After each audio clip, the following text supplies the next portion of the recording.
با درود و احترام به هنردوستان عزیز. آموزش امروزمون این ستاره های دریایی زیبا هستن. یک نمونه رو از قبل آماده کردم براتون. این آموزش رو با این دو رنگ انجام میدیم. از مهره های بزرگ برای خطهای وسط و از مهره های بیشتر برای بین استفاده میکنیم. حالا سایز ها میتونه متفاوت باشه، فقط حواستون باشه که 2 نوع مهره برای این ستاره استفاده کنید. در ابتدا برای مرکز 5 تا مهره برمی‌داریم.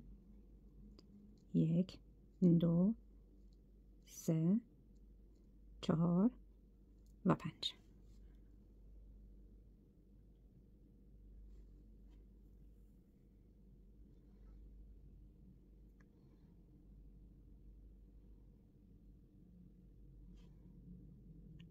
کامل نخ رو از همه مهره رد میکنم و سپس از اولین مهره مجدد سوزن رو رد میکنم. تشکیل یک دایره به این صورت میدم. ما بین هر مهره من یه مهره اضافه میکنم از همین منجوقای درشت به این صورت.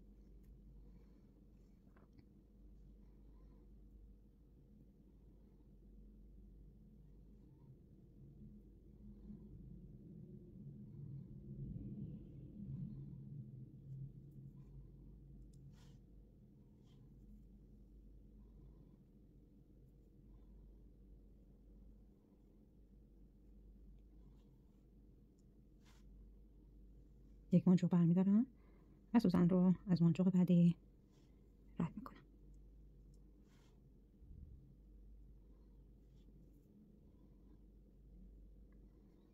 تا انتهای کار به این صورت رد میشه. در انتهای کار از منجوق بعدی و اولین منجوقی که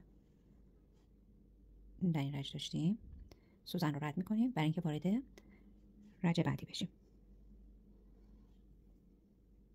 به این صورت. در رج سوم ما بین هر مهره 2 تا منجوق قرار میدیم. 1 و 2 به این صورت. از منجوق بعدی رد میکنم. مجدد 1 2 از منجوق بعدی رد میکنم.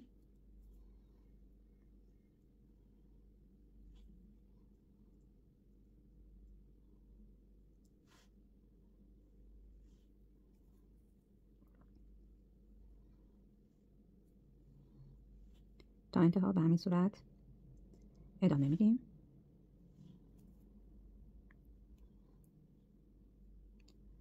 در انتها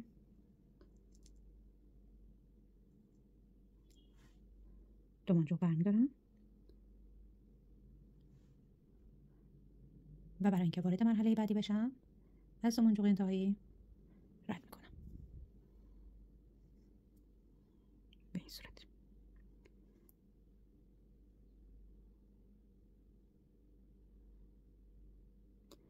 در مرحله بعد 2 منجوق سفید برای این لاین های وسط در روی این قسمت قرار میگیرن. ما بین این 2 قسمت ما 1 منجوق ریز یعنی سایز کوچکتر از این منجوق ها رو داریم به این صورت. 2 منجوق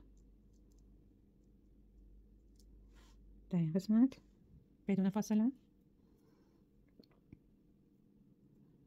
به این صورت. 1 منجوق در این قسمت قرار میگیرم.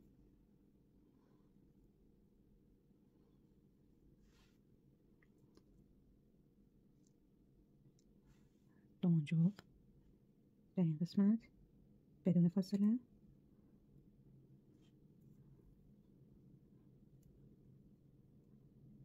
قرار میدم.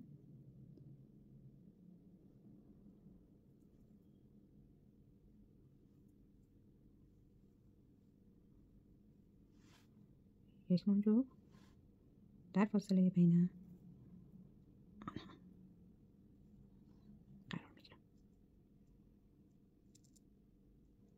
و تا انتها این رج به همین شکل ادامه پیدا میکنم.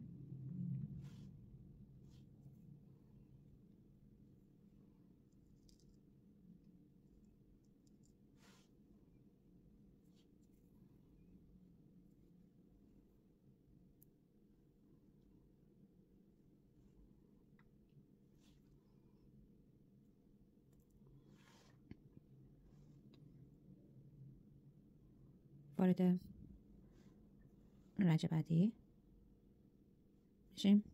از این دو مهره رد میشم به این صورت.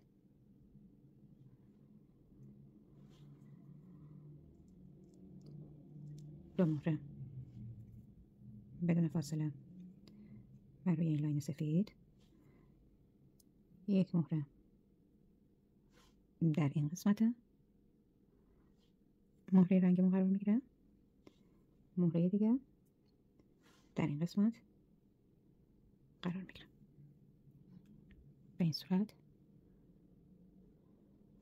مجدد دو مهره سفید بدون فاصله در این قسمت، یک مهره در این سمت مهره ریزمون و یک مهره در سمت دیگرش قرار میگیره. به همین صورت این رج رو هم تا انتها ادامه میدیم.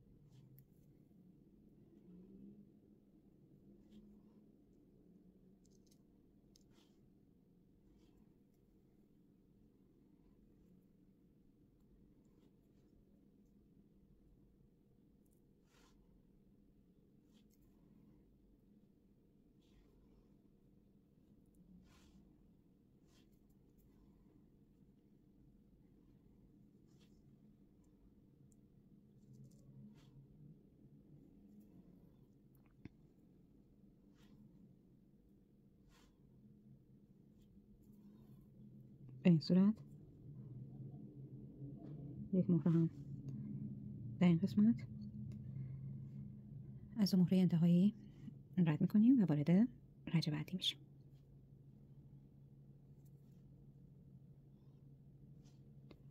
در رج بعدی دو مهره سفید بدون فاصله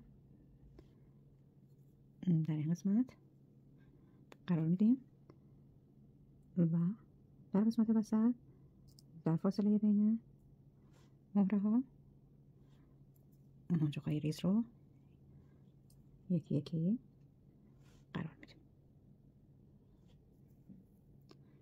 در این لاین ما از 3 منجوق ریز استفاده میکنیم به این صورت.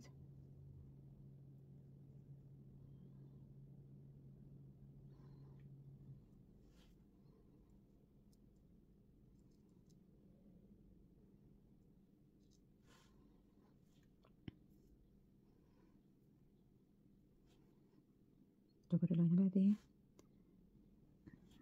بین مهره ها یک منجوق ریز قرار میگیره.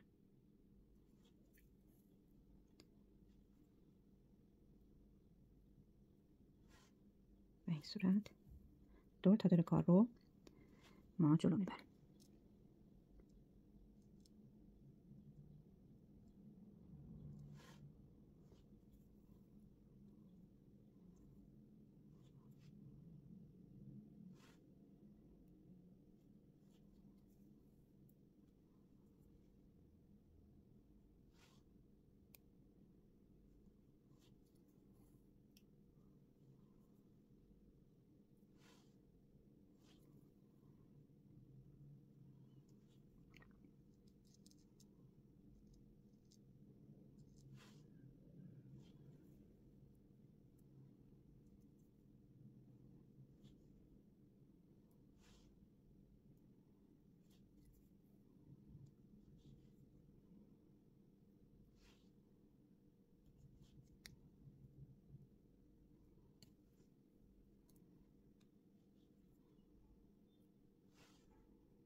برای ورود به رج بعدی از این دو مهره مطابق گذشته رد میکنیم سوزنمون.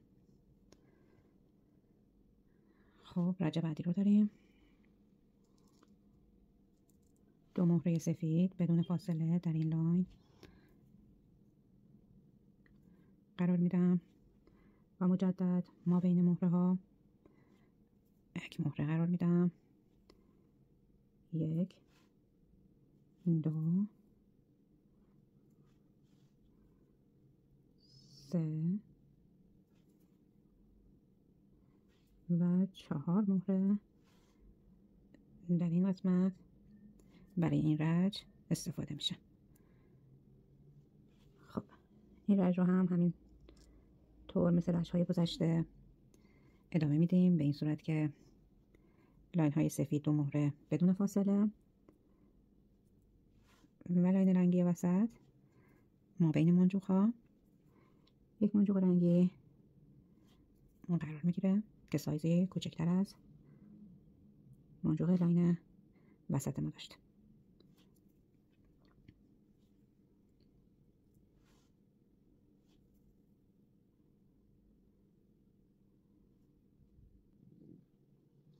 خب در انتها مجدد مثل رج های دیگه برای ورود به رج بعدی از این دو مهره انتهایی سوزن رو رد میکنم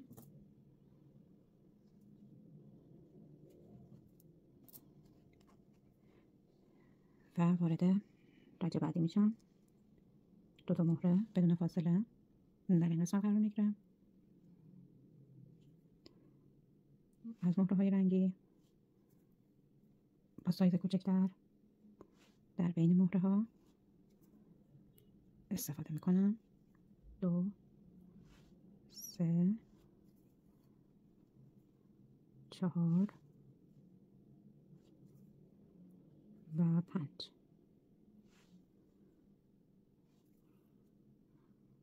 مجدد دو مهره بدون فاصله در این قسمت قرار میگیرم.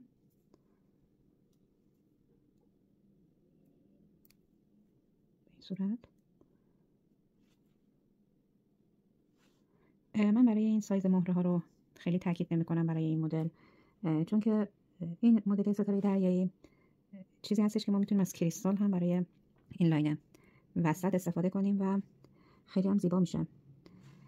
فقط اینکه ما رعایت کنیم که مهره وسط درشتر و مهره های کناری ریزتر باشه، این فرم رو به خودش بگیره، کار ما رو راه میندازه. بر همین من خیلی تاکید روی اینکه مثلا این سایز بزرگتر و کوچکتر، حالا 11 و 15 یا غیره باشه رو نیاوردم در فیلم.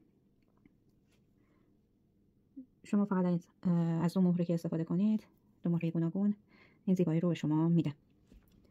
عذرخواهی میکنم.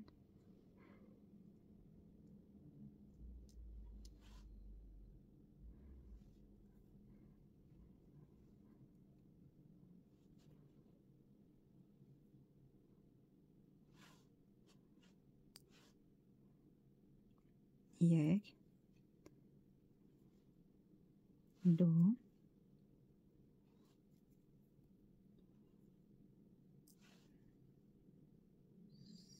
3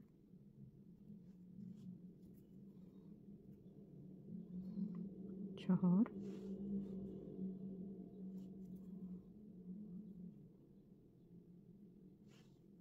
و 5. به همین صورت این رجم تا انتها ادامه میدیم.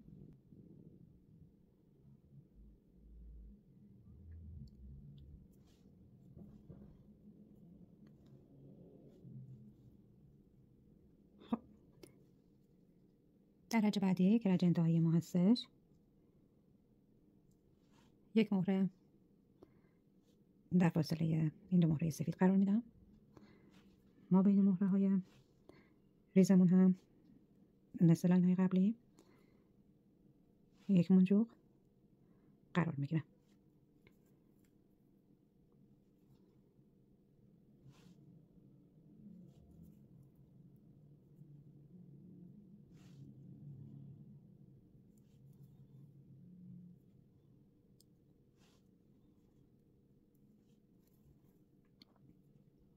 پس ما 6 منجوق ریز در فاصله بین داریم و یک منجوق هم در این قسمت قرار میدیم.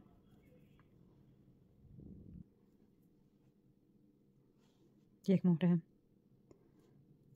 در بین مهره های سفید قرار میگیره،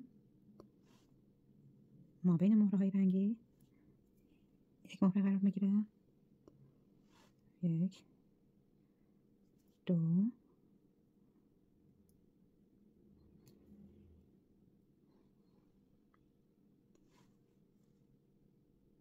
سه،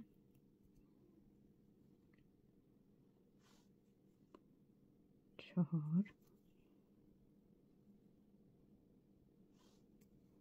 پنج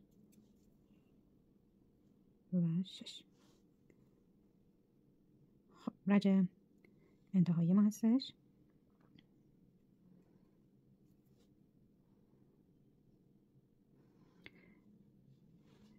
برای اینکه این ستاره ما به صورت برجسته باشه ما 2 تا از این ستاره ها احتیاج داریم. منتها ستاره بعدی یک رج کمتر هستش، یعنی ما اینجا 6 تا بین کار داشتیم، ستاره بعدی که می‌بافیم 5 تا بین کار نگه می‌داریم و ادامه کار رو با هم دیگه جلو می‌بریم. خب ما یه ستاره دیگه به همون نحوی که ستاره اول رو بافته بودیم آماده کردیم و یک لاین کمتر از این لاین، یک رج کمتر بافته شده، یعنی در اینجا ما 5 تا در میانه کار داریم و اینجا 6 تا، به خاطر اینکه ما در اینجا قراره به صورت زیگزاگ این 2 ستاره رو به هم دیگه متصل کنیم تا ستاره به صورت برجسته قرار بگیره. برای این کار ما میایم این 2 ستاره رو کامل در مقابل هم دیگه قرار میدیم و یکی از این سمت یک بار سوزن از سمت چپ، یک بار سوزن از سمت راست به صورت زیگزاگ این مهره ها رد میشن. خب یکی از این سمت، یکی از این سمت،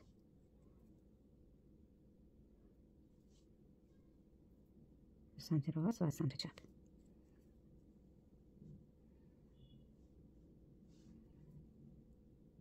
مهره های بالا از سمت راست مهره رج ششم، از سمت چپ مهره رج پنجم، یعنی آخرین مهره هر رج ستاره رو داریم به هم دیگه وصل میکنیم که در واقع پس از اتصال اینها رج شش به صورت مشترک در بین 2 ستاره قرار میگیره.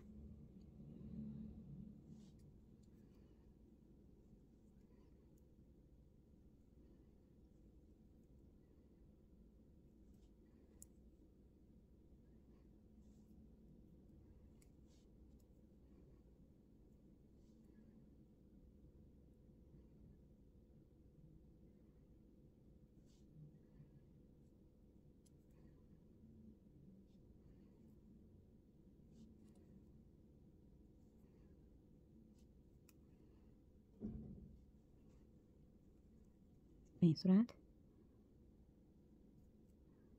2 تا دل کار متصل میشن به یکدیگر و ستاره ما به صورت برجسته شکل میگیره.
دو تا کار رو همونطور که میبینید به صورت زیگزاگ بافتیم. برای بالای کار، برای اینکه بتونیم به صورت آویز استفاده کنیم، از چند تا مهره استفاده میکنیم که یه لوپی در بیاد.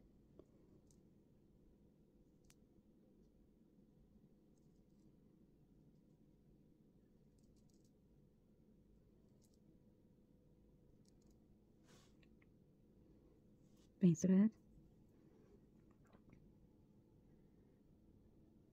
و کافیه که چند بار نخ رو از تمامی این مهره ها رد کنیم تا محکم بشه.